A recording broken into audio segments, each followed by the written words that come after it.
It's recorded, but I don't. You're good to go. Good to go? All right.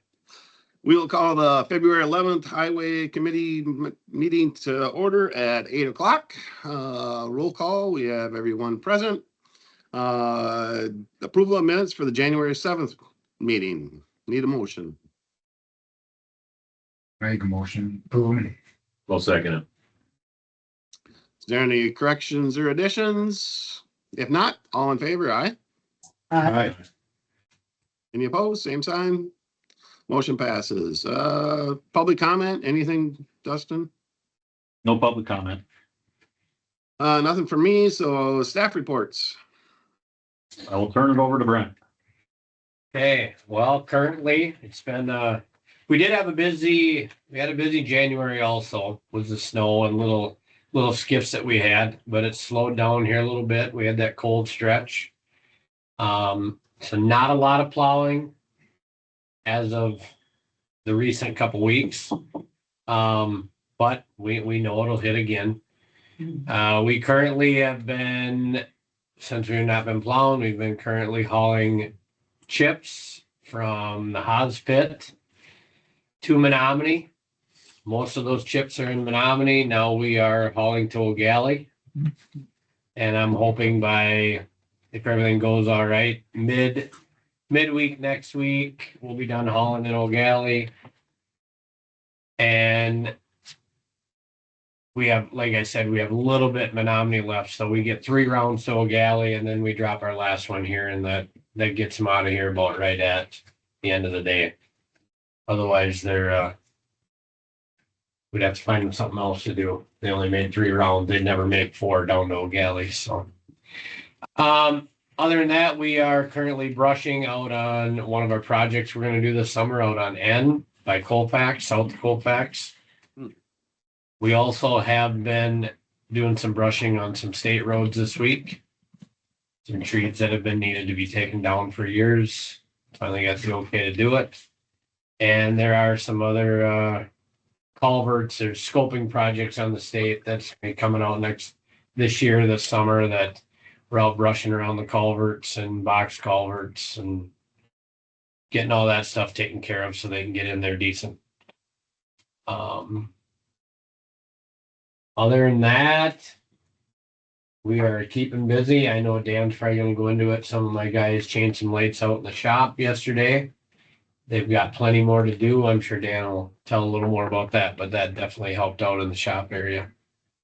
A little bit of mowing at the, with our boom mower. We're doing some mowing on the county. And I'd say that's about it. Have you done much brushing this year? Not as much, no. You got a lot of it done the last 2 years. We've got a lot done the last 2-3 years. So it's been nice, but we had a couple projects that we're getting ready for. And we might do a little bit of brushing out on E. There's some trees hanging out over the road we'd like to take. So before we do that project. So even though we don't have much snow lately, but yet on Highway B out here, it seems like it blows across and it gets cold at night. All of a sudden, it should be almost hit again. Or else, I don't know. On our state roads, they'll go out usually every morning. Every morning that we think we have an issue like that, Okay. yes. We got guys out patching like down in Rock Falls today. We've got down on 85 that road needs a lot of work, and they're going to be redoing that this summer. But a lot of holes down there that they're patching up today. And throughout the county, we have potholes that arise. So all on the these time. cross checks on the highway, it seems like in the winter time, they always break open. Does the water go in there then, or can you seal coat them? So I don't know if the moisture is going to go in before it gets warm enough and they kind of fill back in again. I guess. Yeah, usually in the wintertime, like the cross cracks, they'll get moisture and then they start tenting in the winter, Okay. in the winter months. Oh, yeah. But They'll they'll go come back back down in the spring, summer here. There's a lot of that right now. Pretty common. Even on some of the new roads we did, it's kind of irritating, but they'll go back down and you just can't help it. It's just the way the weather is. Yeah. But yeah, everything seems to be going good.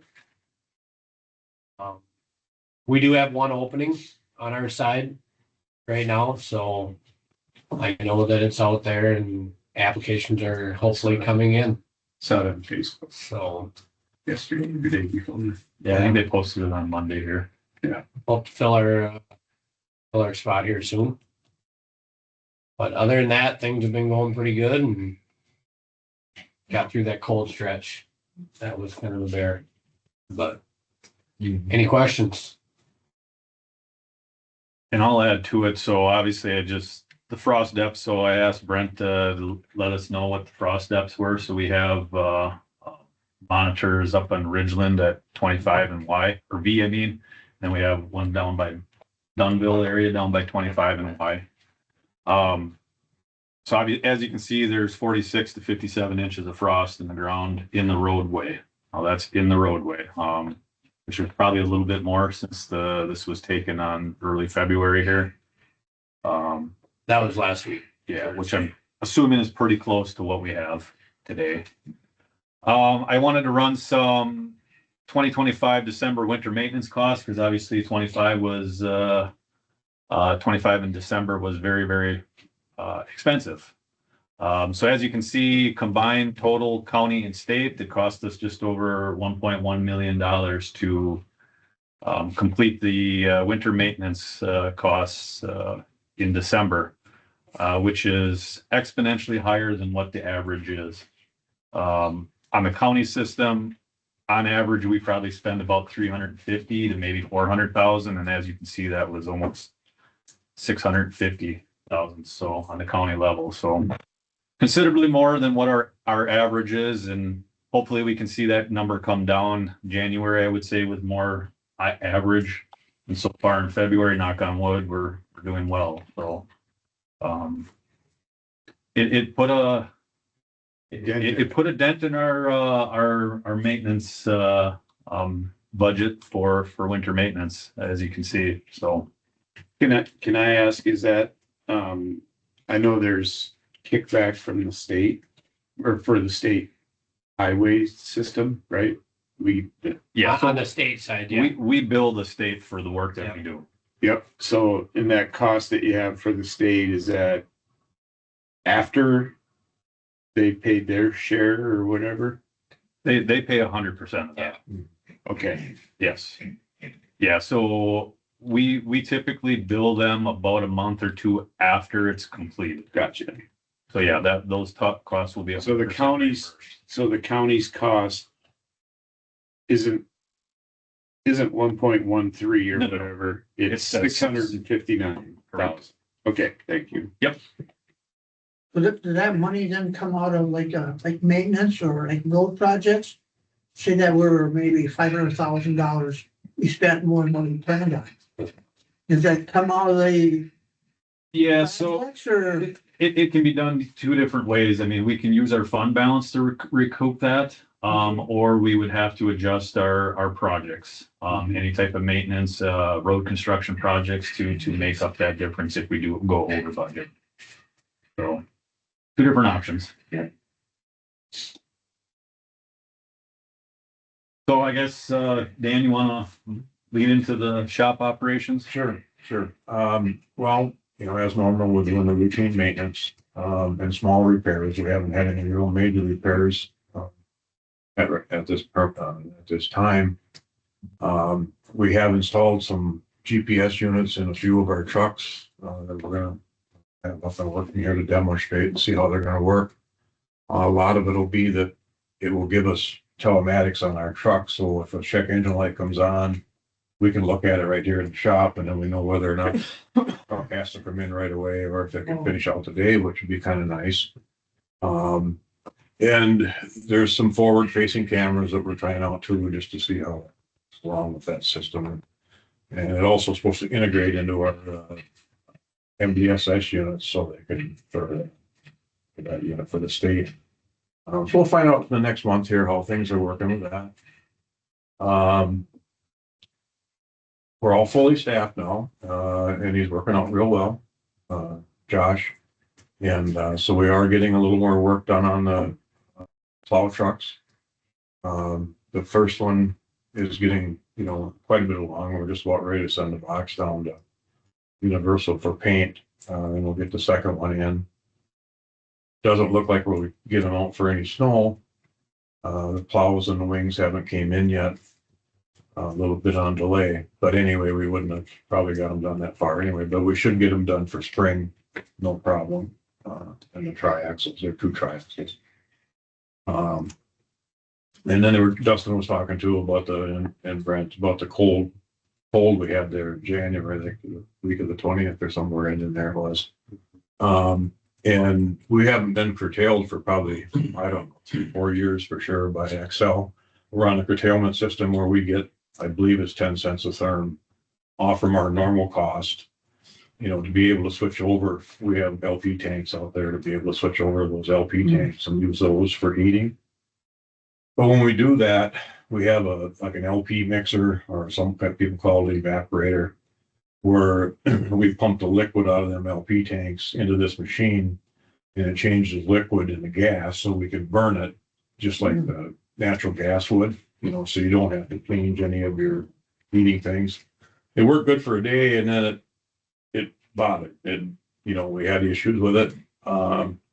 Really hard to find anybody to fix it at that point in time, but we were able to get a hold of a company that normally inspects it and stuff for us, and they helped us out with it and got us a couple parts for it, and we got it back up and going. But we did have to go off curtailment for a day by the time we got the parts and got it repaired. But everything is working good now.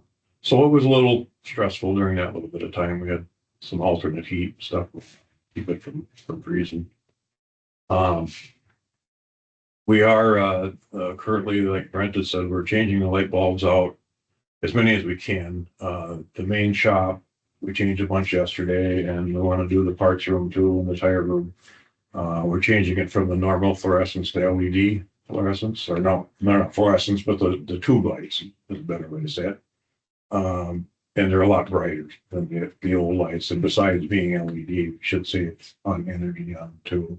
And we had a lot of them, so the shop was getting pretty dark, but you can really see the difference. We got about a quarter of the way yesterday, and then I need to order more bulbs. So anyway, if you go out and look, you can see the difference like night and day where between the two. So that's going to help a lot. Did you have to change the fixtures or just No. the 2? No, they're designed that they'll either go in, without a ballast, or you can put them in even with a ballast. They're an A/B type use, which is nice because then you don't have to deal with any electrical. You're just changing bulbs. So that'll be good when we get that done. As far as the fuel, Dustin's got it there at the 15,000 gallons. That's what we used in January. That went down from the 20,000 that we used in February, which is good. I did just kind of run some numbers on the month of February, and we're down, that too. So if it doesn't get any worse here in February, we should probably have around that 10,000 probably marked in February. So the whole winter is going to look a whole lot better than December did, But we have went through quite a few blades. The 1-inch snows and stuff, we call them blade burners because there's no lubrication there. It just, burns the blades up, and so that's kind of tough. But yeah, other than that, I guess everything is running pretty smooth. So we're working on a couple of the pieces of equipment for summer that we getting it ready for paving and stuff. One of our rollers. And we're looking out, putting together some specifications to see about replacing one of our old ones. It's 25 years old, so it's time to Paving roller. the paving roller. Yes, sorry. So, but yeah, other than that, things are going well. Can you explain to me, like years ago, when I used to get like your gas pickups, then all of a sudden I started getting diesels, and then the price went up. What's the deal there? I mean, supposedly it costs less for diesel. I don't know, there's more semis on the road or what the deal is, but it seems like that's just ridiculous. Yeah, We're all wondering that. yeah, Yeah, we just bought a load yesterday. And the diesel price, our price was around 274 or 5 for the number 2. Okay. And and then the gas was like $1.84, so gas is coming down. Oh. And we do save a lot of money by buying a tanker load, having our own fuel system, here.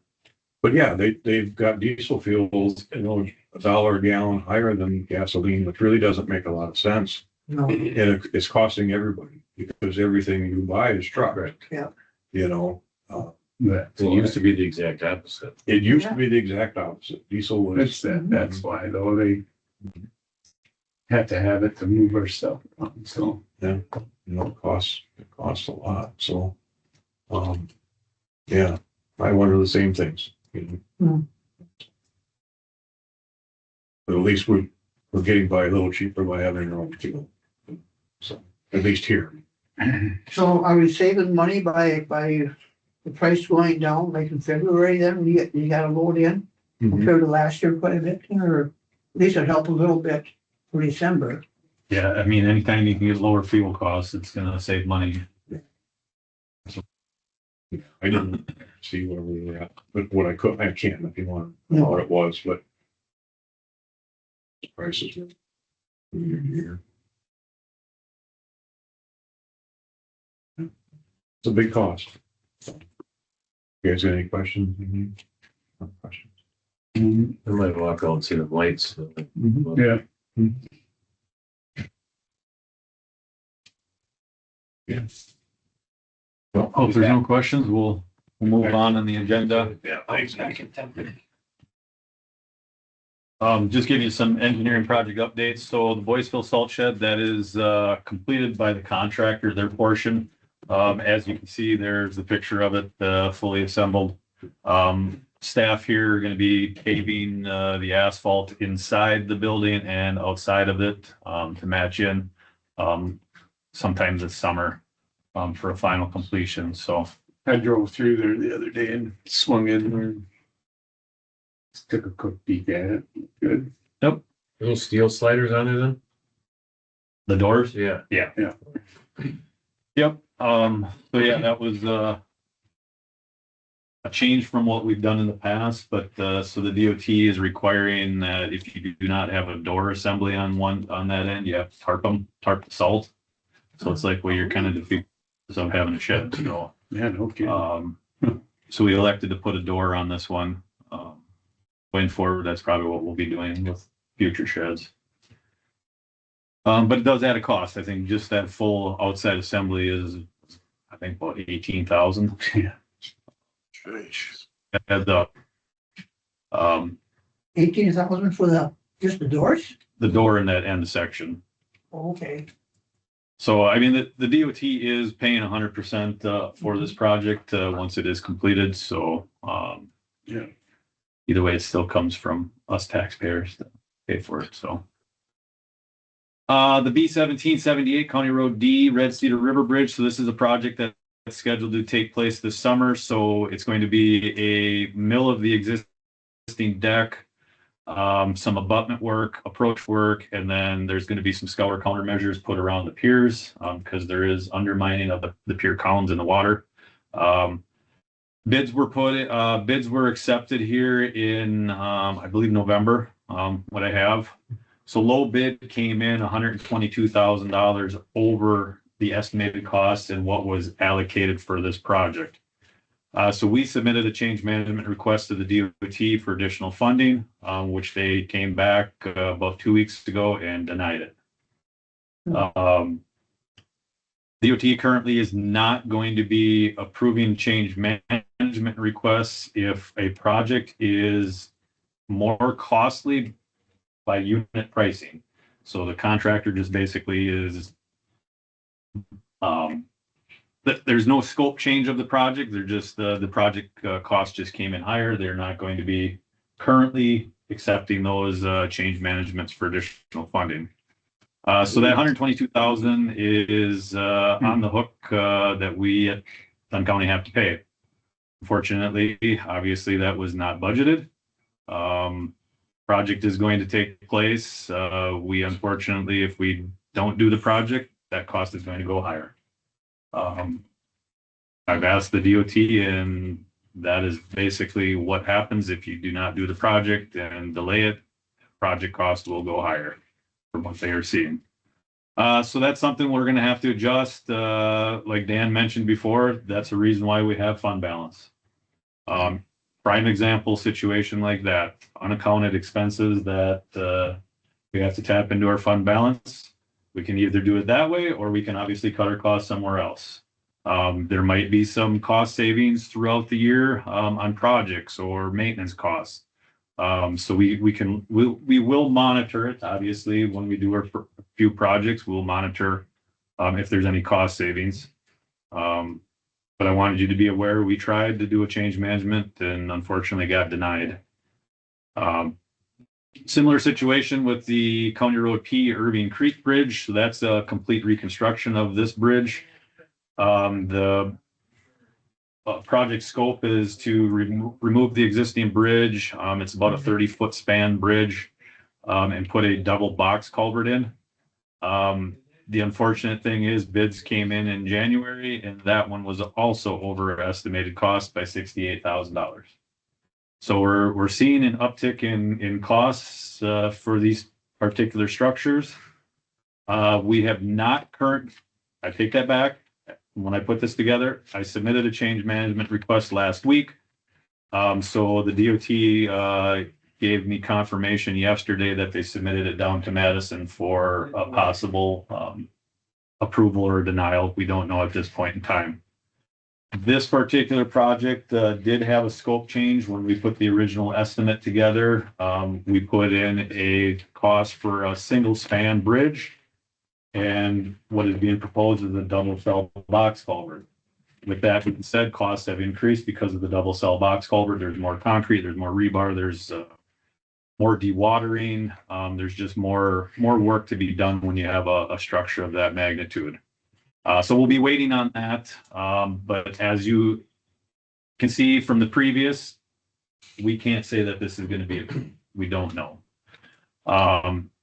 The DOT did mention to me yesterday that this was supposed to be a 100% funded project by the state.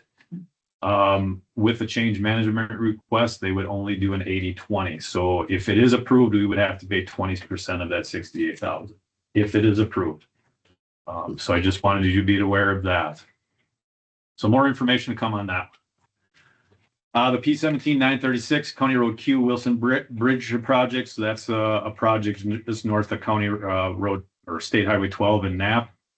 So that was let in November here, and that actually came in under estimated costs and project funding. I think it was about $20,000 less than what the project was funded at. I asked DOT if we could utilize those funds for other projects that came in over budget, and it was no. That funding goes back into the pot. So it does not get allocated to Dunn County. It goes back into the pot.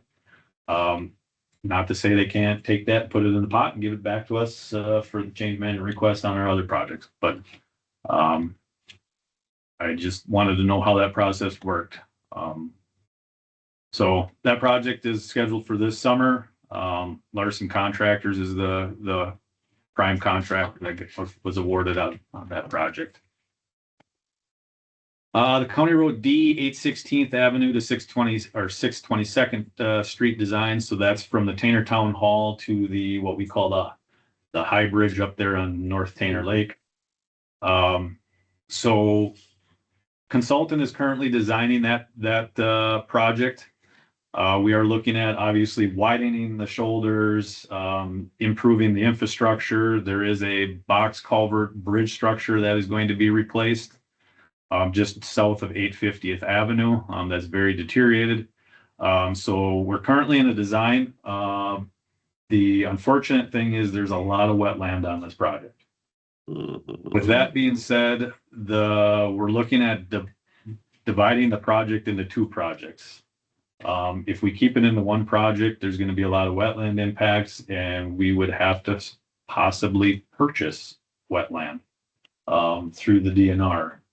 So anytime you impact certain amounts of wetland, you have to basically pay the state to make wetlands in other places in the state, if that makes sense. So we're looking at trying to shift these two into two phases. The first phase would be basically from the Tanner Town Hall to 850th Avenue, which is Suco Road, I believe, that cuts over to 25. That's just about a mile's worth of project there. That project is going to be a little bit more extensive just because there's more shoulders that we're going to have to widen on that stretch. There is a structure that we're anticipating is going to need a lot of excavation. There was some borings that were done, and there's about 15 feet of peat moss underneath that structure. So we're going back to the kind of the drawing board to see if we can excavate maybe 5 feet of that material and still have a stable foundation for this structure. Because what is anticipated is a double cell box culvert. But like I said, it is very deteriorated, the current structure. So we're still looking at a 2028 and a 2029 construction. And obviously that's going to kind of incorporate with the County Road D Hay River Bridge. That's on North Daners, which is scheduled for 2029 currently for construction. So we're hopeful to at least get that first phase done maybe in 28 and then that second phase done in 29. So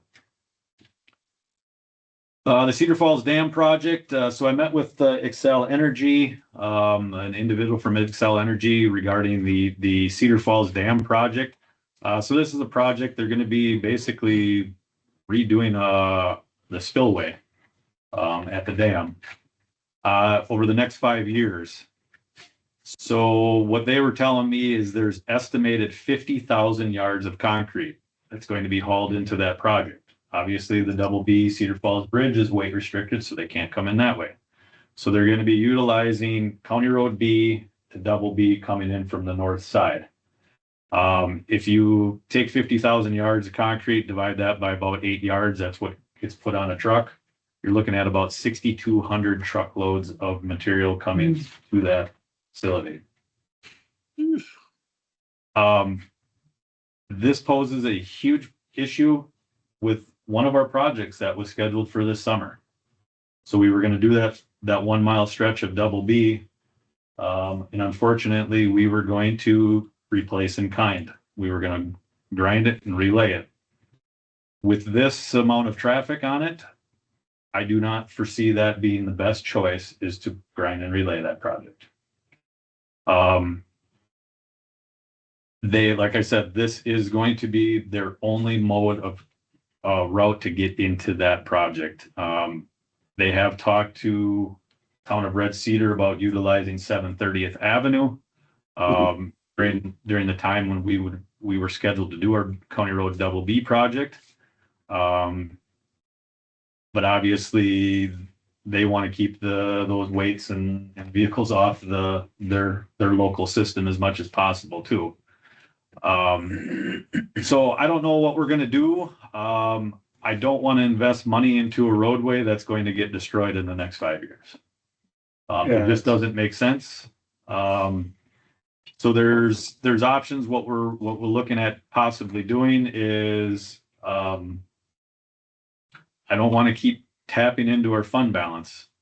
But we would have to redesign that roadway to accommodate that traffic.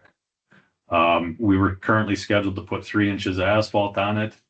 With that amount of traffic, I would anticipate probably 4 to 4.5 inches is what would be needed on that roadway. Which would exponentially increase the cost. It would probably double the cost of that project. Other options is we delay it. So I guess I'm gonna lean on what we would want to do on a committee level. But as of right now, obviously this was unforeseen. We knew there was work going to be done at the Cedar Falls Dam. We just didn't know the extent. And obviously knowing more information now changes our aspect a little bit on some of our projects. And like I said, it's currently scheduled to be completed this summer. we were looking at investing about $275,000 to do a grind and relay. I would anticipate if we were to do it the correct way to accommodate these loads is we would probably have to invest about $500,000. Just a quick estimated cost. Or we delay it. So my question is, just looking at the numbers up there, the delay would be a 5-year delay, correct? Or near that, or that's what's estimated now? It's either that or we would budget accordingly for that additional work to be done. Right. Say next year instead of this year. Right. We would have to change our scope on that project and invest in additional funds.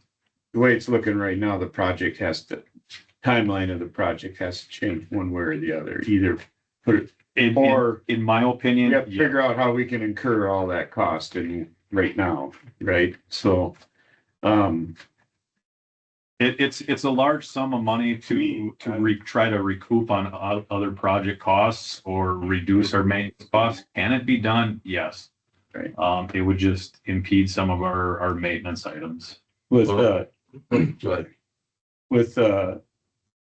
don't know, to me, hate to say this probably, but cost wise, and I mean, who knows what the cost will be 5 years from now, right? But if you do it now and then you pound it to death, like it sounds like it's gonna get pounded to death, even if we up the scope of the material we put on from 3 to 4.5 inches or whatever to handle the, all the weight that's gonna go across it daily and whatever, and over that extended time, it's just gonna deteriorate that road, I would guess.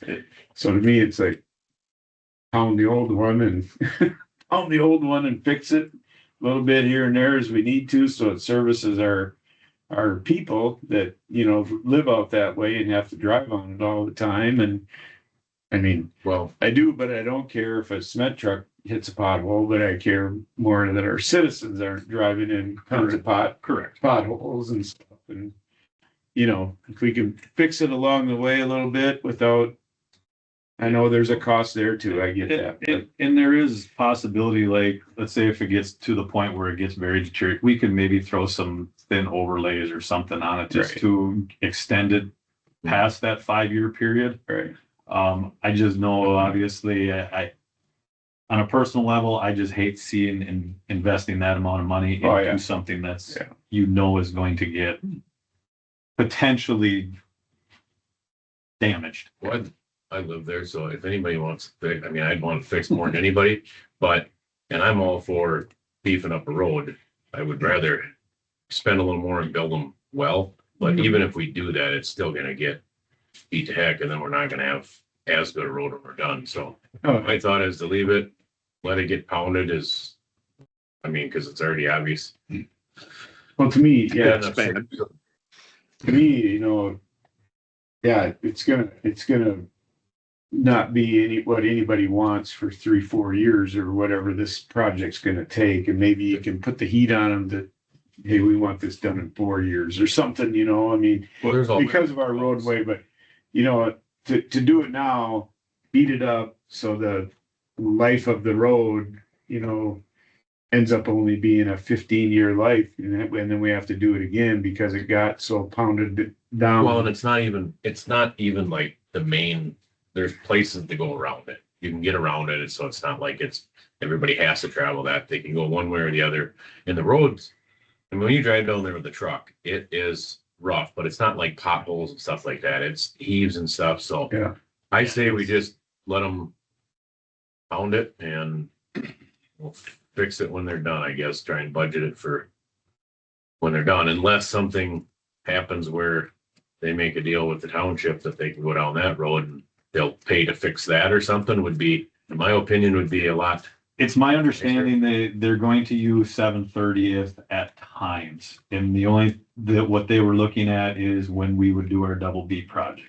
Because that would be the time that they would have to use 7/30th Avenue. 708th, that's the one that goes through like past Sins's plumbing and all that. That is weight restricted. So that is a class B weight restriction. So they can only haul half loads basically all year long. So they won't utilize that road. So there's basically two roads that can get into that, Double B and 730th. Yeah. And they do not want to use 730th as much as possible. Right. So, like I I said, mean, I hate the delay for the people that live out there and use that road all the time, but I just think it just makes so much, to me, it makes sense that Well, we, they'll be happier in the long run than they have. I think in the long run, it's way better personally. well, and like I said, we can invest some maintenance costs, like Yeah. go out there and spray patch it. I mean, if we have to, if the shoulder's dropping off so bad, Yeah. maybe throw like a couple 100-foot overlay on it where Yeah. the damage is or something like that. Just to extend it to that 5-year period, because right now they're telling me 2030 is when they're anticipating the project to be done, but it could be 2031. They don't know. Yeah. And it's unfortunate, but I believe this project may affect our Cedar Falls Dam or bridge project if it gets awarded funding. Yeah.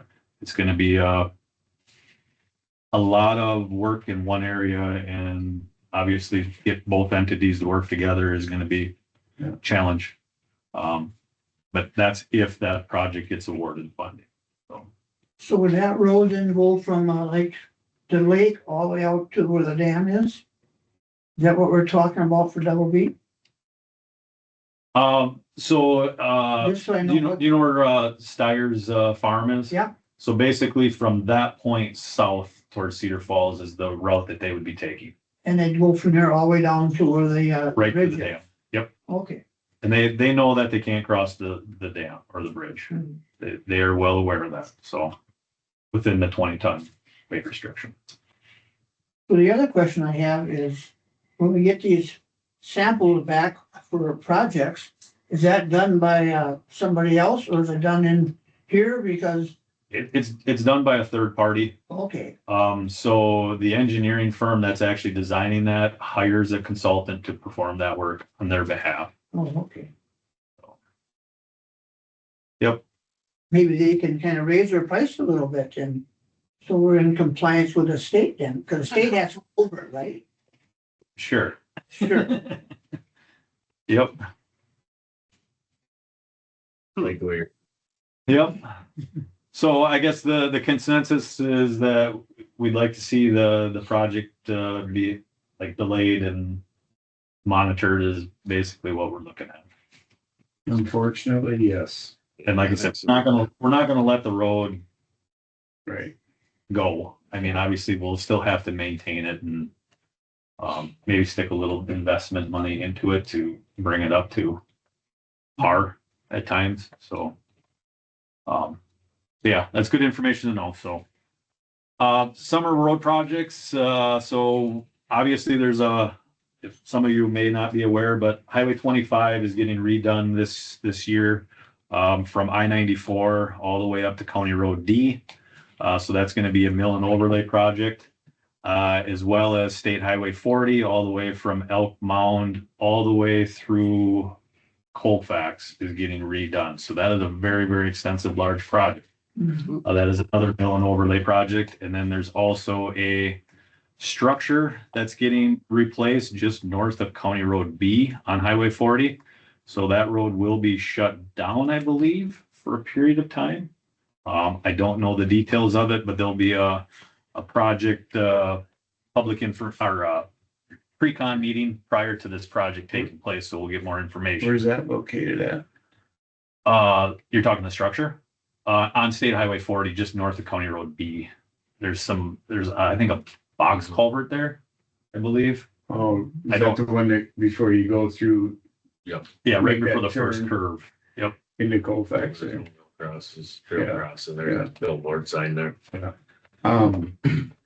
Yeah, It's so interesting that they're gonna do, to me, just for 10 seconds here, that they're gonna do both kind of major state highways that go north and south they're going to be next to us like that at the same time. It's they're like, going to be done at different times. okay, It's my understanding Highway 25 is going to start in mid-June. And they're going to be doing a lot of night work. is my understanding, just because of the traffic there by Walmart and all that.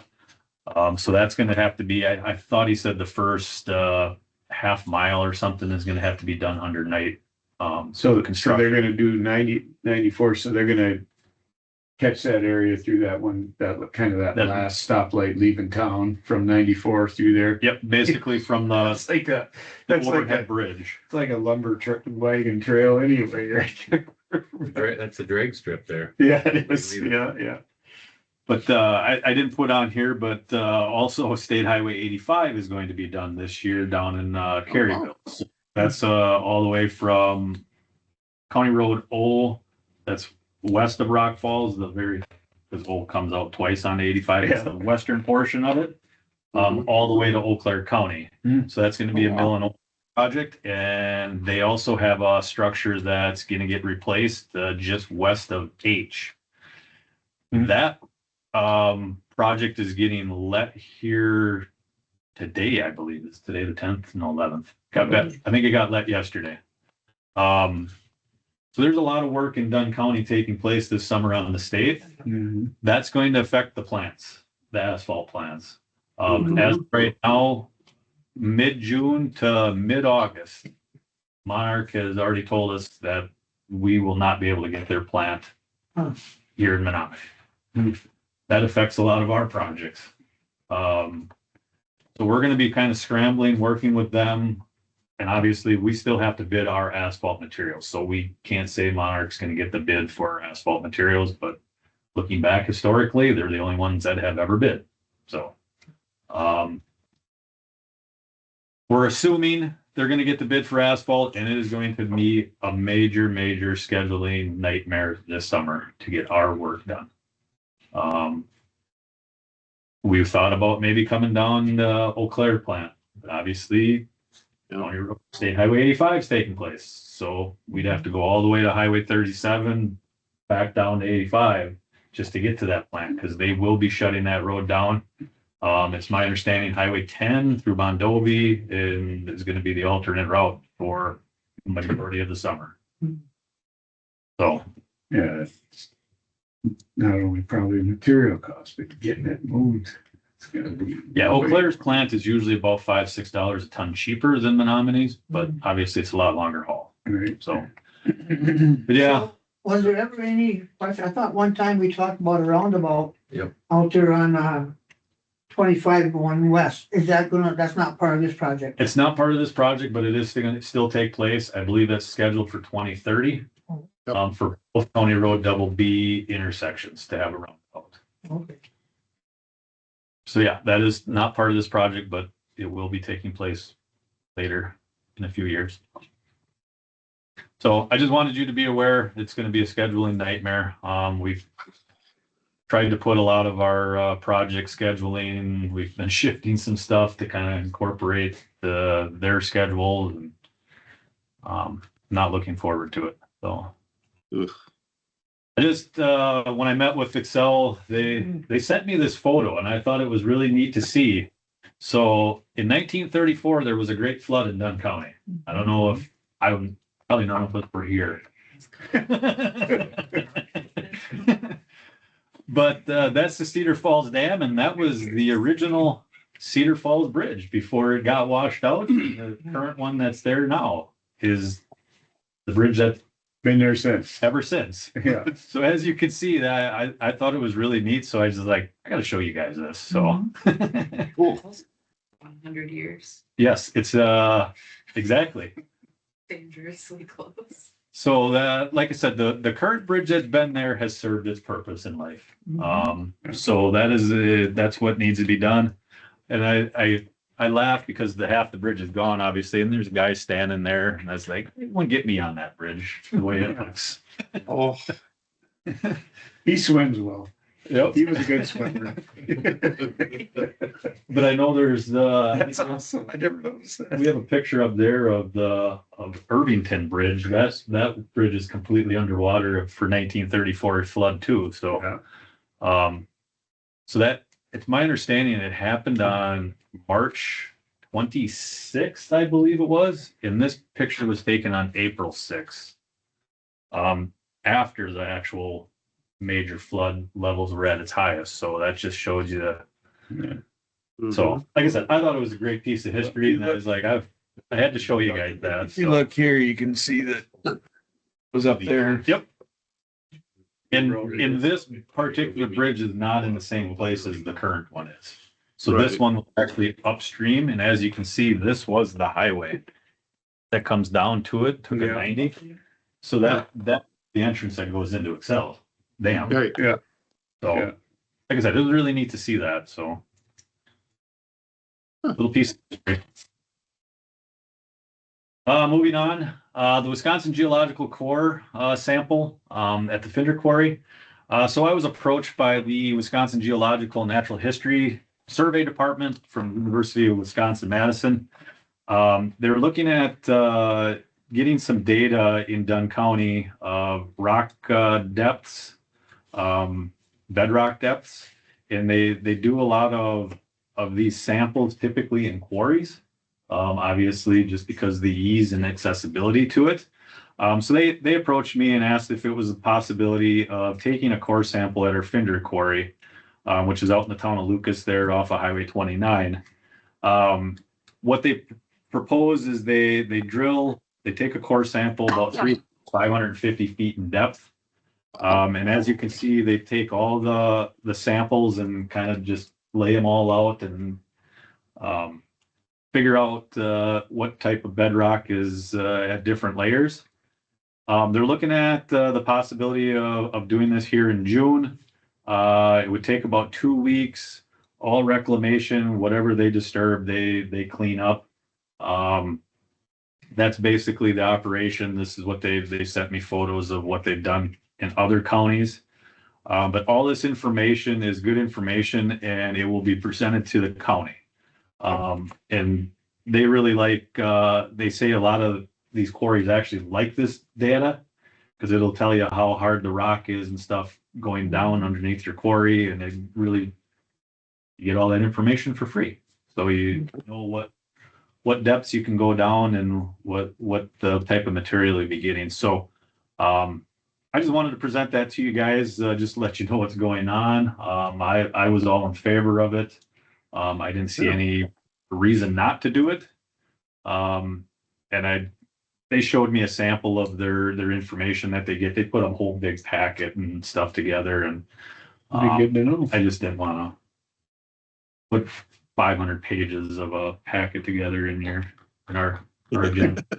So Thanks. So to show you that it's a good read, I guess, if you really like rock. But yeah, just wanted to let you know.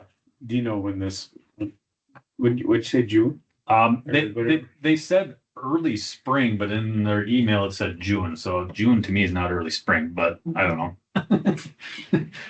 We'll go with June or sometime in the spring.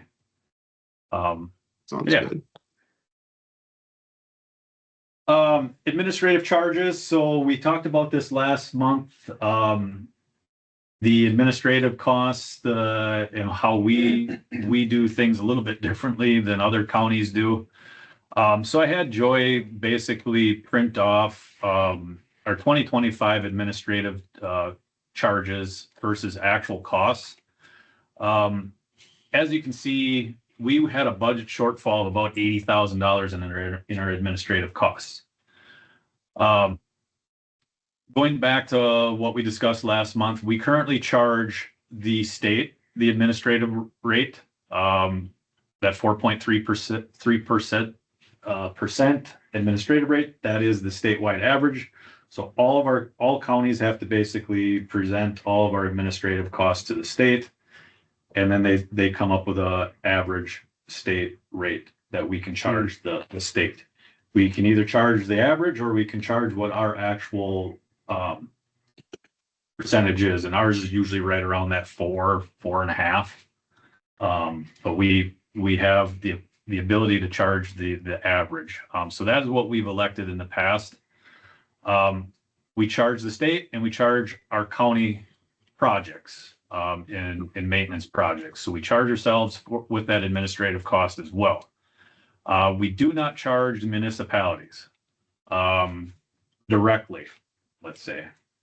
This was well before my time, but we charged the towns a small tool rate, just like we charge the state and the county. So a small tool rate is all of these little supplies like shovels, all that stuff, signs that we purchase that we get recouped by the state at a certain percentage. Usually that's right around 1.8%. So the way that, like I said, what we've done in the past for charging the towns, and this is well before my time, dating back into the 90s is what we've looked back at, is we charge them an increased small tool rate of about 6% instead of a 1.8%. Don't know why. That's how it's always been. I don't know if that was something that was agreed upon many, many years ago. And we do charge them a flat 5% fee for if they come and pick up materials. Let's say they come and buy plow blades from us. We add 5% onto that. Or if they come in and buy cold mix from us, we add 5% onto that. As you can see, we were about $80,000 short. On the town level, we do approximately about $1.5 million worth of work.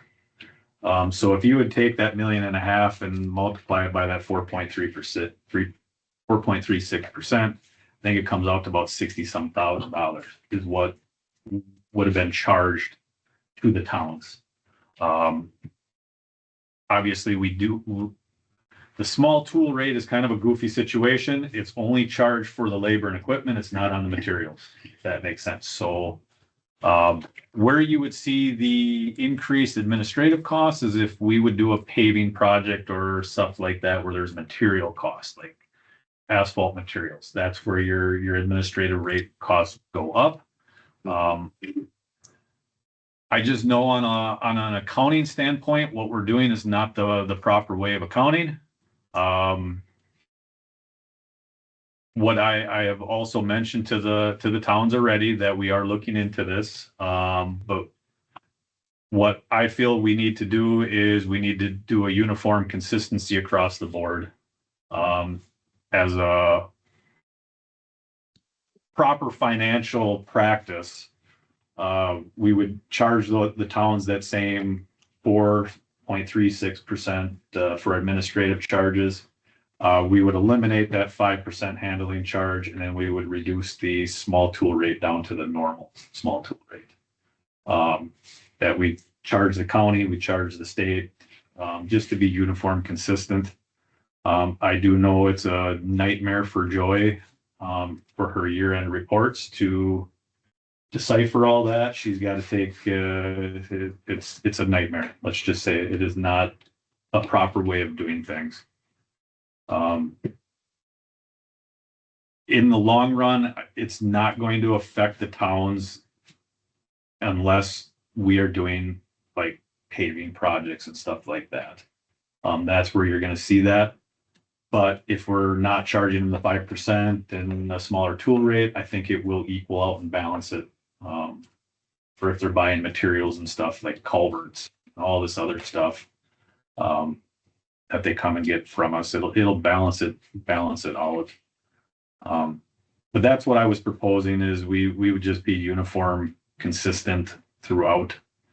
Of the 72 counties that were polled on how they do it, I would beg to say 90% of them do it that way. It just, to me, makes more sense to do it the proper financial practice. And I don't know how you guys feel, if that's something we look at trying to do and make those changes, or if we keep it status quo. I know there is possible concern that the towns may get a little upset about it. Yeah, they will be. But like I said, we have to try to do the best we can to recoup these administrative costs. Like I said, those are all of our costs that we have there. This is what was budgeted. This is what was actual costs. This is what we actually took in. So we have a total of $663,000 of what we've actually charged. Of what we actually budgeted versus what we've charged, if that makes sense. Yeah. So. That's what our So- administrative costs are, is our insurance, it's my wages, vacation, sick leave, all that, drug testing, it's office supplies, it's basically everything that we do up here in the front office. So, you have a question, Randy? Yeah, so if they pick stuff up at the shop, would there still be administrative fee though, the 4.36 Yes. or whatever? Okay, Yes, that's what I thought. Okay, okay. So what I would envision is we would eliminate that 5% handling charge and we would Right, charge right. that Yep. standard admin fee. Yeah, okay, that's what I thought. I just So want to make sure that's It would be clear. a benefit, it would be a benefit for them on that standpoint. Yeah, Yeah. buy material from us and equipment would cost them less. The flip around is that every time we do a project for them, we're gonna charge them 4.3, which we currently don't do. Correct.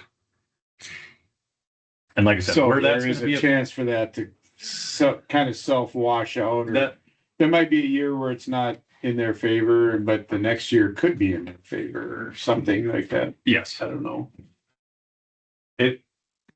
and I do know there is some other counties that are doing your standard admin rate and they are tacking on a 5% equipment cost. They're doing, Well, yeah, if you they're doing everything they can to try to recoup these you got to run costs. a motor or something like that. I mean, that's, So all those, points up there, is that the same as like a small tool charge? Because you have a lot, Not this. that's not part of the, Yeah, so so what is like small tools in, is it so shovels? shovels, it's any little odds and end Okay, parts and supplies that we're purchasing for field admin or Okay. field staff. Signs are a prime example, like we go by roll-up signs that we put up for our road Yep. construction projects. That's considered a small tool. okay. There's a long list of small tools that the state acknowledges. It's so like I said, we try to recoup that cost through the state, county, and whatever work we do to help offset those costs. So the county's not paying 100% of a roll-up sign. The state will pay that over a period of time to help offset that. And I guess by doing this, I can't say that we are going to recoup that deficit. I don't know. I think it will bring it closer, and I think that's what we at least need to at least try to do.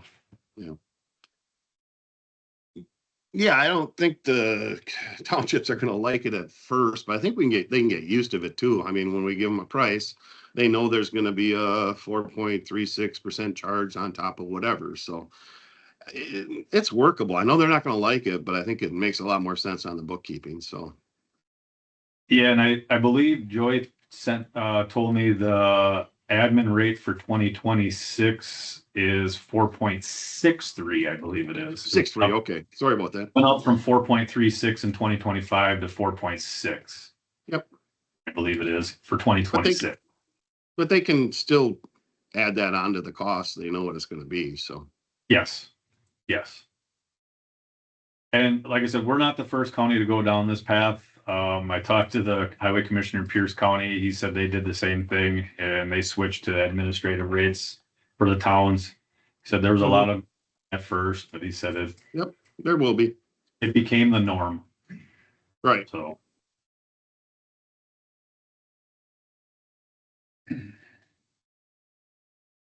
Like I said, we can keep it status quo. We can do nothing, or we can try to do this administrative rate for all, which I think would be a better accounting practice. Right. Need a motion then? No, there's no motion. I just kind of like want your guys' input because it could potentially come back to towns calling you guys. Yeah, yes, they will. I think And it's a good deal. I let the towns know at the Towns Association, just to give them a heads up, we're looking into this. I didn't get any feedback. But I was online at the meeting, so I was like, maybe that was one reason I didn't get a lot of feedback, but I mean, do you do a lot of projects for them? projects have becoming less and less because they don't have the budget to do a lot of the work. We've been doing more chip seals, your crack filling, stuff like that than actual paving work. It's tough. I mean, they have a $250,000 budget, and that includes their winter maintenance costs and all that. Can't do a whole lot of road work. I was gonna say, because I think Tainer, they hired Scott or whoever to come in there, who it was to come do a bunch of chip sealing for them. We have about a half a dozen towns that work with us quite often, but other than that, they outsource a lot of stuff. I guess I don't see it being a big issue.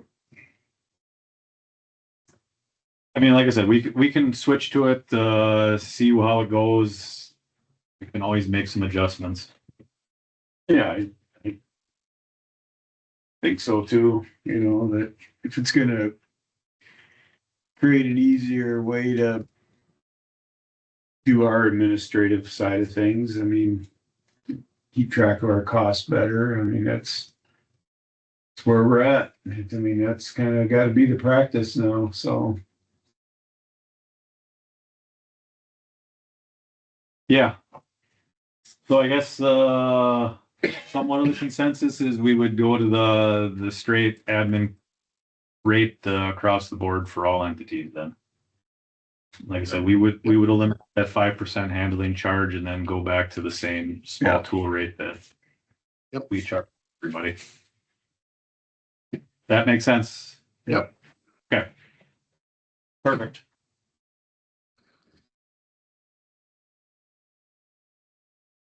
Going through the financials, so this is our overall highway fund here. As you can see, we're looking at a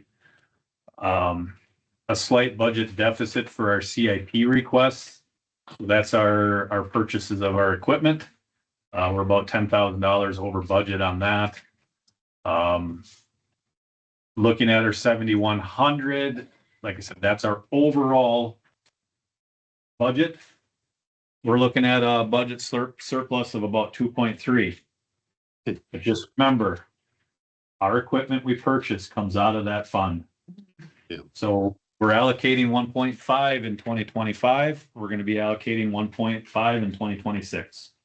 So if you take 1.5 out of that 2.3, plus our County Road C project that we didn't do for 730,000, it comes out to about 130 some thousand in the positive. Yeah. So I always want to just be aware. Yeah, It looks like a big number, and I don't want everybody to say, why didn't you spend $2.3 million? Yeah. This is what purchases our equipment. So It's good to, just reiterate. yeah, exactly. So this is our 2,600. That's our road and bridge fund. So this is all the funds that basically are allocated to our county projects, county maintenance projects, county bridges, county winter maintenance. As you can see, that's a budget surplus of 900 and some thousand. As you recall, the County Road C project didn't get done. That's 700 some $1,000. And then there was some other things here, kind of looking at the chems. One of the biggest things that stood out to me was the, where the heck is it? Shouldering. We didn't spend all the money there. There's about $90,000 in shouldering costs we didn't do. And then there was the bridge maintenance costs. I can't find it right off the top of my head here. Oh, right there, various bridge maintenance and repairs. So we had allocated 424,000, we only spent 91. The one big thing is It's difficult to do a lot of this maintenance because we're emphasizing so much work in our projects, our county construction projects. So when we're doing 17 miles of paving, that takes away from our maintenance when we are all hands on deck. So we're doing our best to try to keep that in line. As you can see, the county winter maintenance budget, if you recall, I think the previous month we'd allocated 1.5. The previous month, I believe, was right around 800,000. As you can see, it jumped from 800,000 to almost 1.5 just in the month of December. So, any questions regarding the financials? So the question I had, maybe that's the vultures, that's coming up. That'll be coming up next. Yeah. Yep, that's next. No questions internally here. Okay. Any other questions on the staff report? Otherwise, good reports. Interesting. Takes care of that. Number 7, consideration actions taken by the committee, highway vouchers. That's what I got. What do you got? This highway Roadmap? voucher. Okay, okay. Looks like you got roadmap up on top instead. Yeah, Okay. I'm one step ahead of you though. Okay, I know. I'm always a little slow. So highway vouchers, any, need a motion and then discussion. I got a question, but I suppose get a motion first. Well, you can do a question first. So why is subscription up that much? I mean, it's only like almost $5,000, but what kind of stuff are we getting for that? Were you talking about the previous or Well, on the vouchers? on the vouchers, I thought it came in at 40 something. 55,000. And you can always find a big one, that's no problem to find, but the little ones, Do you know where in the vouchers that is?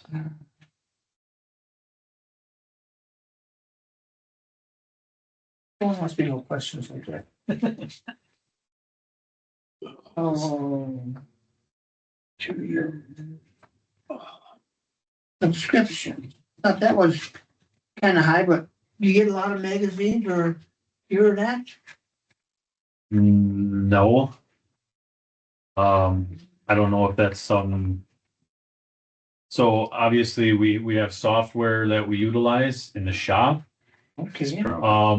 I was guessing was which is a subscription that we have to get. So I Well, don't know maybe if it that's just what gets it- labeled that way. Came back then.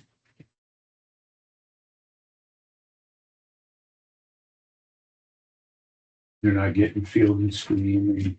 Yeah, we're not getting that stuff. That's what I figured.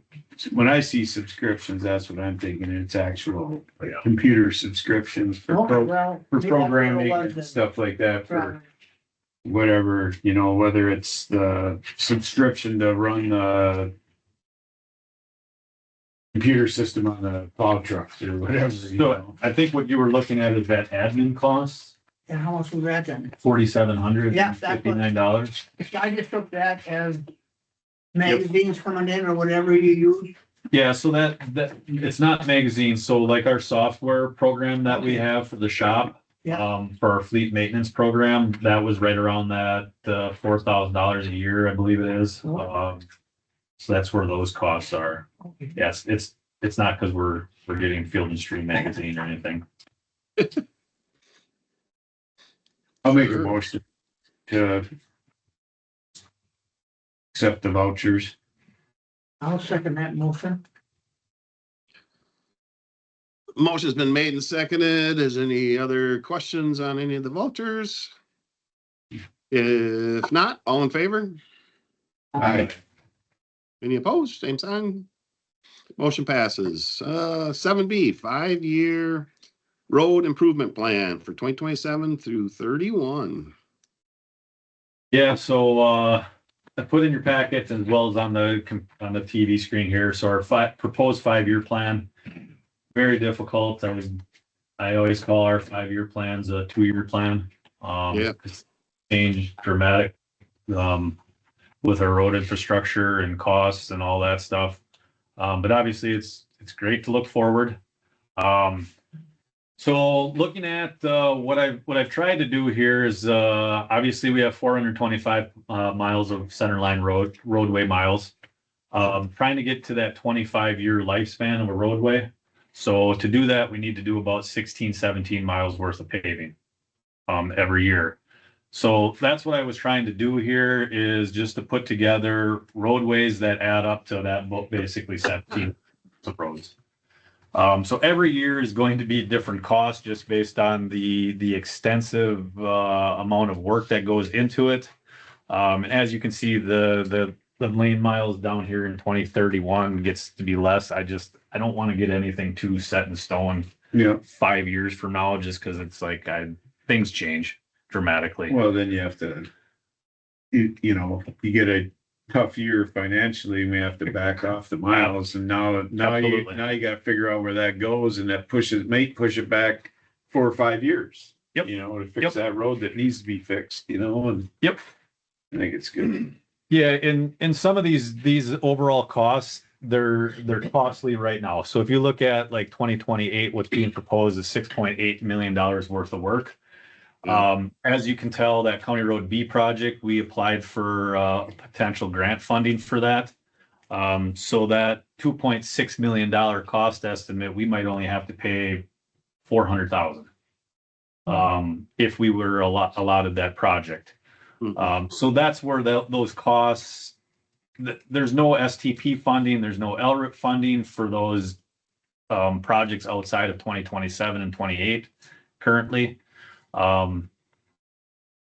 As you can see in 2027, I've already allocated some funds that we get awarded through the LRIP program to those projects. So you can see we're going to get basically $1.4 million of the 6.9 that's estimated for 2027 projects. That's going to be state funded or federally funded or whatever. So that brings that down to that $5.6 million roughly that we would need in 2027. I wish we could do more. I'm not going to lie. There's some roads on here that I wish we could get to, but it's just the best we can do at this point in time with the money we have. And like I said, we try to emphasize the best we can with the most deteriorated roadways first. I did throw in a few roads, obviously, where we can get more bang for our buck with cost wise, and just do a pavement replacement, just a grind and relay. Prime example is County Road J, south of town, where we left off. I believe that road's 30 plus years old right now. It will be a great candidate to do grind and relay. The foundation's there, the asphalt is deteriorated. We may have to look at maybe replacing a few culverts here and there, but I want to try to emphasize more of those projects into that 16, 17 miles worth of paving, so we can get more bang for our buck instead of emphasizing $1 million a mile to reconstruct a roadway. So don't get me wrong, we're still doing that, but we can't let those roads be abandoned as well. So it makes sense to get some miles of that done, especially if it can keep them up. And it'll, allow us to fix roads that have to get fixed. Yep. Right. Yeah. So like I said, we're doing the best we can in the next 5 years. And I'm not saying this is set in stone. This is what it is, because it's always subject to change. You guys have known for years that things can't come up. I mean, let's say the Cedar Falls Bridge gets awarded funding. I don't have that in here. So that changes a wrinkle in things. Yeah. So that may delay projects. That may change a few things. But we got to have something to look forward to. People have been waiting on County Road A for about 10 years. By now? Yeah, it keeps getting delayed and whatever. So stuff happens. So. When do I have that scheduled? Next year? Yep. Part of it. So, but yeah, in those type of projects, the more you let them delay, the more costly it is to fix them.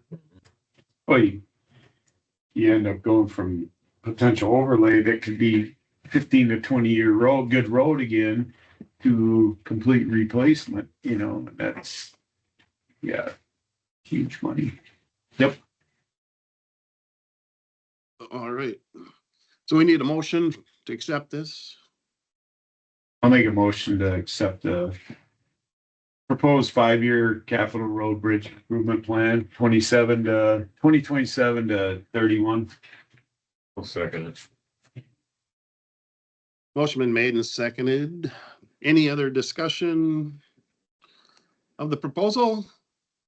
Like I say, always subject to change. All in favor? Aye. Any opposed? Motion passes.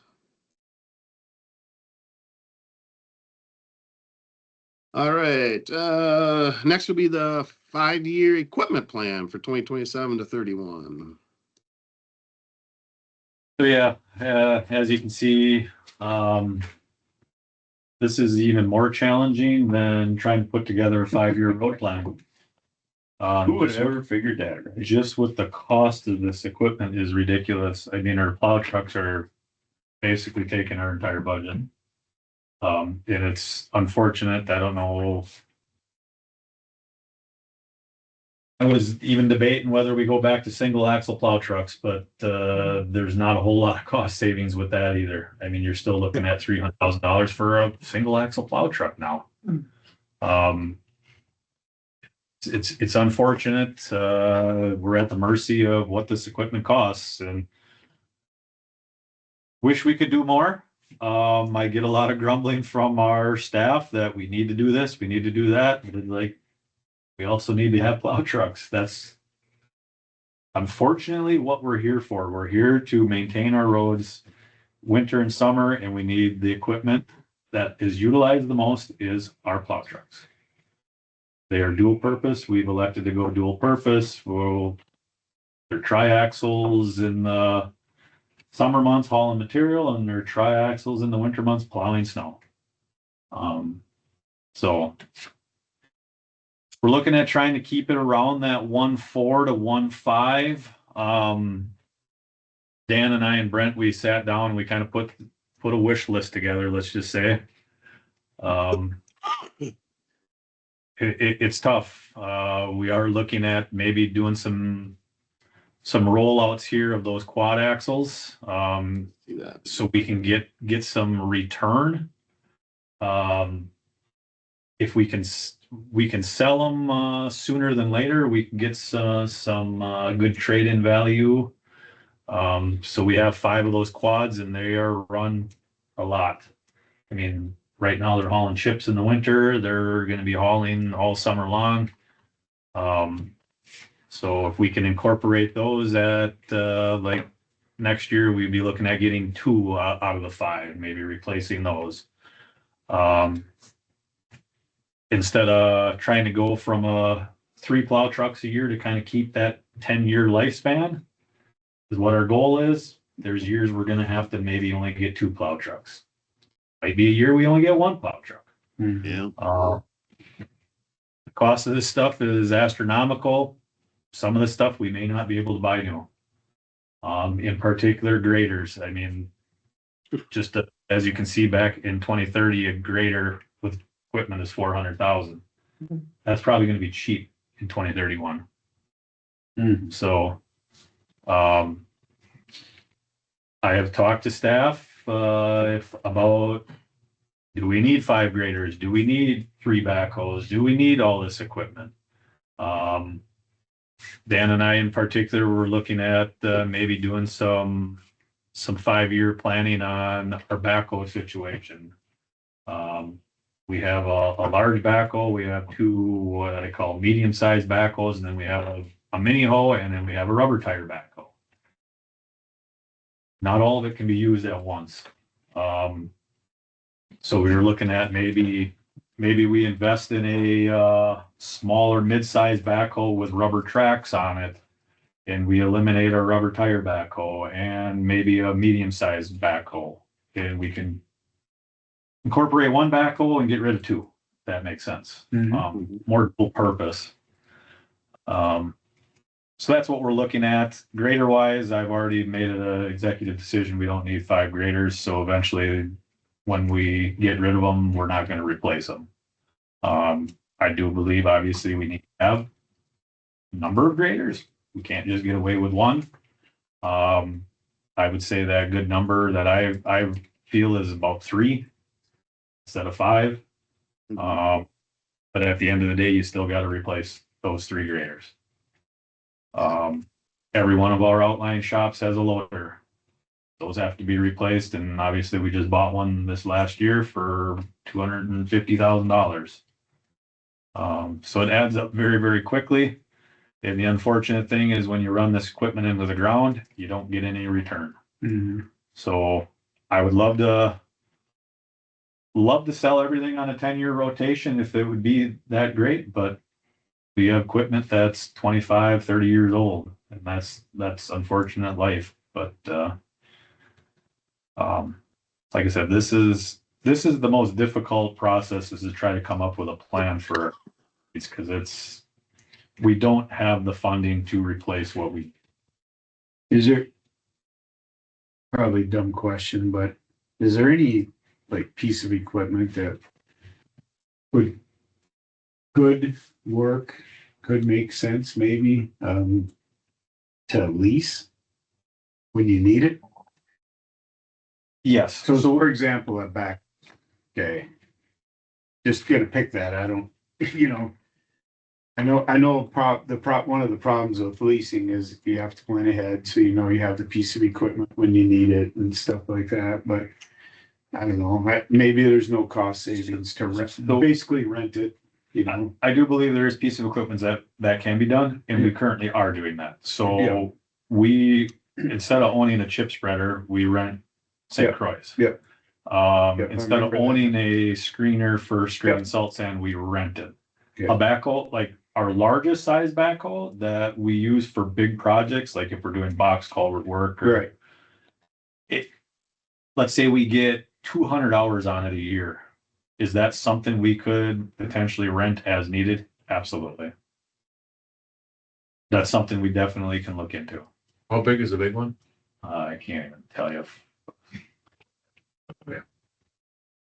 Yeah. Dan would know. Okay. I'm not good with numbers when it comes to sizes of. I guess that's why I brought it up, is that, is this a way where we could downsize needed but not overly used equipment, if that's the way to say it?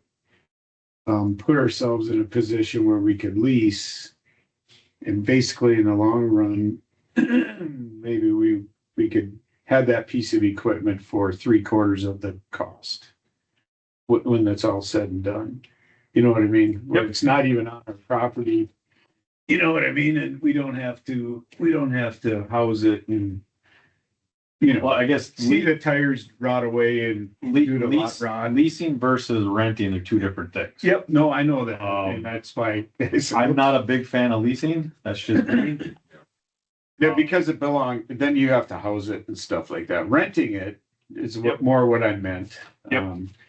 Where, you call Haas and you say, hey, we need this excavator or whatever from June 1st to, whatever, for 2 weeks, and what's our cost going to be to rent that from you? And I would think that, I would guess that most of them are probably cool with that, because they know they have operators running it that don't abuse it probably and know what they're doing, and and then B, it pays their bills too, right? So and we are doing that. I know we're doing that with a lot of things, and that's why I brought it up, is because it's not an abnormal procedure by us, and I just didn't know, I know it's cool to drive in the lot, see all your own stuff sitting there and that, but at the same time, it's a new time, right? And I just know there's certain piece of equipment. I know we looked at the possibility of like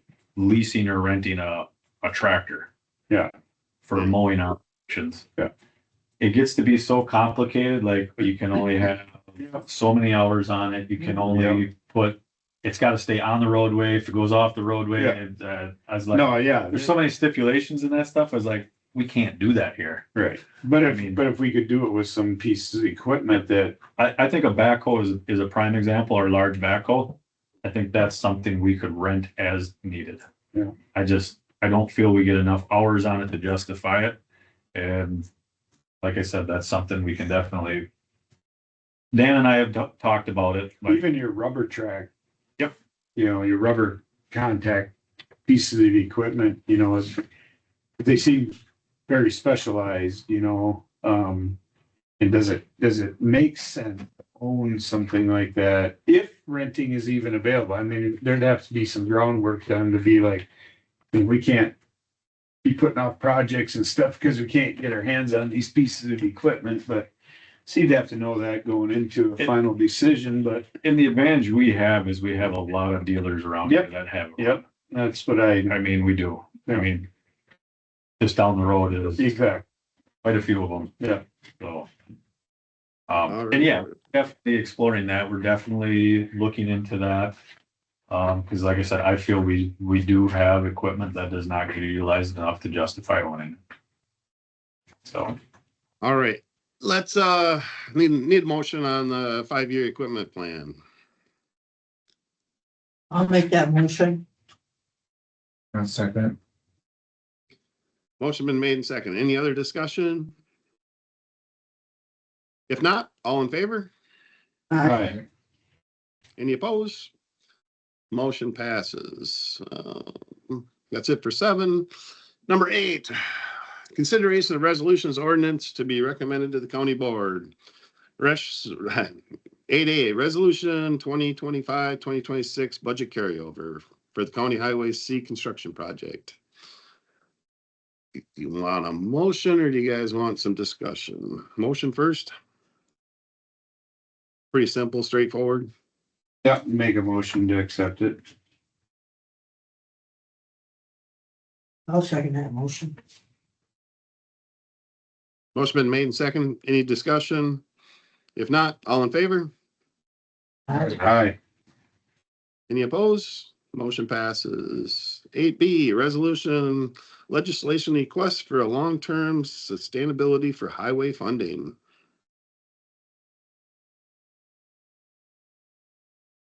Motion? Talk about it? Clarifying? yeah, so this is a resolution that we would be presenting to the Wisconsin County Association. They are trying to, basically get all the counties and municipalities to put a resolution together to request, additional funds, or doing something different via registration fees, gas tax, something to get additional funding into transportation. Basically the gas tax, just to put it in perspective, gas tax has not been adjusted since 2006. So basically we're living on the same, funds, from 2006 to today, for maintenance and general transportation aids and all that. So that's what this resolution would be, is to, basically request legislators to look into how we can find different means and methods for funding opportunities for transportation. Make a motion. Move this. Was there a second? Yeah, I'll second it. Motion been made and second. Any other discussion? If not, all in favor? Aye. Any opposed? Motion passes. 8C, ordinance, transportation highway ordinance, chapter 11.11, seasonal weight limit restrictions. And this was almost about, I would say about a year ago, we had a discussion about the seasonal weight restrictions. So, Dan reminded me, he's like, well, maybe we should put something together quick before the seasonal weight restrictions happen. So, Dan, I, and Jim, we basically, we elected to try to put an ordinance together that is easily accessible Putting a policy together is one thing, but an ordinance obviously goes to full county board. It is posted on the website. It's easily obtainable for people to get to. So what we looked at is obviously created an ordinance. We spelled it out. What the gross axle weight configuration would be. So 5 tons per axle, 25-ton gross max allowable weight for any vehicle. So if you have a quad axle or if you have 7 axles, you still can only haul 25 tons. With gross axle, the gross configuration of the whole vehicle itself. Statutorily, there is some things that we have to follow. That's in here. We have what we talked about from previous, some vehicles that we would designate as exempt would be emergency vehicles, obviously. School buses. We also talked about milk hauling vehicles would be exempt, so they would not need to basically come and get a permit or anything like that. They would still be able to haul that 80,000 pound configuration. Road authorities, so obviously there's times where we may need to get on that road if it is an emergency situation, whatever. And then statutorily, propane trucks for heating purposes are exempt. Well, they'd have a permit, right? What we would still be doing is we would require them to have a permit. So they would have to apply, like if it's supposed to be for emergency situations. That's how it's spelled out in statutorily is propane heating fuel for basically emergency that somebody running out of fuel, they need it. It's still good practice for them to actually have a permit if they do get stopped. I mean, public safety or public utility vehicles. So obviously if power goes out and Excel needs to get on the road to restore power, that'd be another thing that is statutorily exempt, but would require a permit from us to obviously have that in hand. And then septic trucks as well for health concerns, for pumping septic during an emergency situation. I guess my question F would be if there's an emergency, we had a bad ice storm or something and ripped out the power grid and they had to get out there and we wouldn't charge them a permit then, right?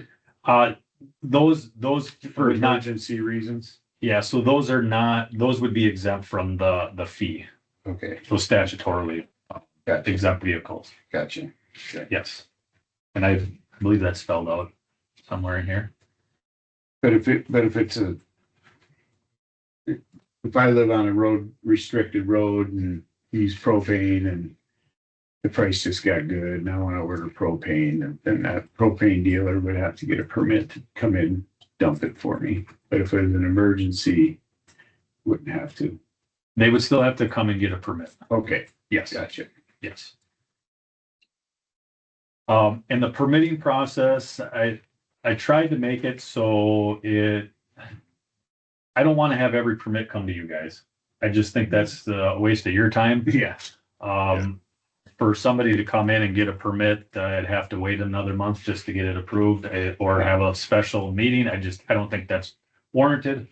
But we did put in there that an exempt variant status would still follow that statutory rules of promoting health, safety, and welfare. I mean, if we just keep it open-ended, I mean, what's the point of putting seasonal weight restrictions on? Because everybody and their neighbor can come in for a seasonal weight restriction exemption permit. So that's where I was like, we got to have something kind of to follow. If it's an emergency situation, I would use my discretion. Let's say whatever. Yeah. Cows are dying because they have no feed or something like that. That's something that I would probably warranted. Yes. That's Common sense. would have to have a permit to do it, Yeah. but Somebody's got a tree in their house. yes. Yeah. Still have to get a permit. Except for you. If you're older than a 5 ton per axle. Most of our stuff's not. It's just like if you had to have a crane in or something like that. Yes. I mean, we're obviously trying to deter some of the, like, prime example is we get, somebody that's building a house in the springtime of the year. They want to pour the foundation, get concrete trucks in there. To me, that's not warranted. That's not an emergency situation. Right. Can take the 5 ton per axle legal loads through there. So they may only be able to take 3 yards of concrete instead of 8 on that truck. They can still get things accomplished. It's not the benefit of them, but it's also the benefit of that roadway to, and the taxpayers to, keep that road as long as we can. So, the permit fees would be $20. That follows our single trip permit fee that we have currently. So I saw in your 50, is that for like a year? That's Or an it's- annual there. Annual permit. Just up at first page. here. you're talking the single trip permit, not with the, that's for the oversized overweight load permits. So Yeah, I that, see an annual fee, or I guess I'm misunderstanding what the word annual means here. It's $20 should be charged for a single trip permit and a fee of $50 shall for annual permit. To me, annual would be the season. Is that not what it is? This is for a different. Yeah, that's not for the This is seasonal for weight restriction. year-round. Like if you're over 80,000 or whatever on a regular, Right. so a prime example like that is, let's say, not seasonal though, this is good. yeah, so let's say, whatever, they have a quarry or something like that, that's looking at trying to get an exemption to haul over 80,000 pounds. And they're gonna have continual loads or something. That'd be something that would fall under a single, oversized weight permit. That's not incorporated with the seasonal weight restriction. They We're can just apply talking for about- that at any time. I got That's not the road ban. So that's just if they want to travel our roads over 80,000. Oh, I We're more got you. talking Yes, about the road I got bans you. just in the spring. Yeah, Yeah. All right. I printed off the whole ordinance. Okay. What's currently there and. Well, I just look at overweight load permits and then I just thought the road ban right away. Now I Yep. got you now. Yep. I'm on the same page here. Yeah, so that's. So it was a We're done, going on so it was a done question. No, it's fine. Well, I mean, no, it's fine. Yeah, we're just. It clears it So up. you talk, is there some roads, east and west, north and south that are open for the, like consumer? You know, well, I can't go on that road because it's banded. Is there certain sections that you try to leave open? The way we've done it is we will weight restrict a roadway if we feel that the roadbed cannot sustain that particular load.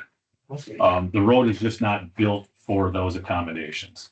Prime example, County Road O up north of Knapp. I mean, that just road it goes through a swamp, basically, a valley with water on all sides. So your moisture is in the ground, in the roadbed. Yeah. So that's a prime example Floating. It's where actually we floating. will weight restrict that roadway. We don't want to weight restrict roadways if we don't have to. I mean, that's our goal, is to build these roads so we don't have to weight restrict. So those roads that you done like on H a couple years ago, are they built up high enough where they can take more traffic? Yeah, so, From 29 up to, M? yes, so that was, so H north of 29 was weight restricted for many, many years. Yep. We redid the road and we removed the weight restriction. Because it was built, to accommodate these loads, Oh, okay. even in the seasonal, thaw. Because I know even like the mill cars, they say, well, change your route around so you aren't so heavy, but I don't think they ever do it. They may, but we don't know. No, that's true. I mean, truly don't. And let's say a permit, we do issue a permit. We have the authority, let's say if the road starts breaking up and we see it, we have the authority to basically void that, stop that process. So that's in here as well. So it covers our bases. I thought last year it came awfully early. In the first part of March it came, most times it's a little bit later. But it seemed like last year we went earlier. On average, we put them on usually the second week in March. That's average. Okay. And usually 6 to 8 weeks is when we remove them. So it's usually that April, mid-April time. And obviously we all counties around here, we coordinate. We try to go at the same time. Town roads, they can go on later. They can take them off sooner. They can do whatever they want. See anything? So guys. Nope. All right. Okay, need a motion for this? Need a motion to accept it or? I'll make a motion to accept it. I'll second that motion. Motion been made and seconded to update the seasonal weight limits. To create one. Create one? Yeah, I guess I was gonna say, create, update. Anyway, any other discussion? If not, all in favor? Anybody opposed? Motion passes. Any other questions before this meeting's over? Can I just say one thing real quick about Hold on, Randy. Sure, Jim's got I don't know a, where the microphone is, so that's why it's been here. you're good. I can hear you. this is probably more for Randy than for anybody else, because Dustin might want to put these in before the second reading at the March board meeting. I think it'd be advantageous to make a motion, the February one, to waive the second reading of this. Oh, yeah. Of Yeah, the just- Not weight in the- limit one. Yeah, not in this meeting, but for the board meeting. For the ordinance for the highway, right? For Yes, the when we- weight that was limit, just- yeah. yeah, so this is gonna be presented to county board in February. But it would have to go to March for a second reading Right, for, yeah. people, so Right. You want to get it in ahead of the. it'd be nice to have it before we put these on. Yeah, Yeah, so I just wanted to put in your minds for That's future. good. that's I was gonna good. bring that up. I'll need one of you guys to do that, hopefully. I will And I not can be at the meeting. And I can draft it for whoever wants to make that motion. I'll do it. Okay. If you're okay, if everybody else is okay with that. Bring that up. So Mark, you'll take care of it? Yeah, Okay, good, because like I say, I that'll be extra. next plane that Wednesday morning. night. Yep. Next Wednesday night, so Perfect. you'll have what It'll I. be pretty simple. I'm gonna make you read the diary. Oh, it's all good. All right. Otherwise, I think everything else is taken care of. Next meeting will be March 11th, same place, same time, and I will be in person actually, so. Wow, look at you. I know, it's kind of scary, but So Anyway, just to that's- confirm, it will be at 8. at 8, yes, yes. Hey, and Jenna, before we kept me off, can you send me the stuff for this afternoon's meeting for executive in an email? I don't know, somehow I lost everything and I can't find it. Yes. Okay, Yep. just send an email to me. I'll get it all it then. So perfect. All right, thanks. All good? Meeting adjourned? Meeting good. Meeting adjourned. Fun. Thanks. Yep, thanks.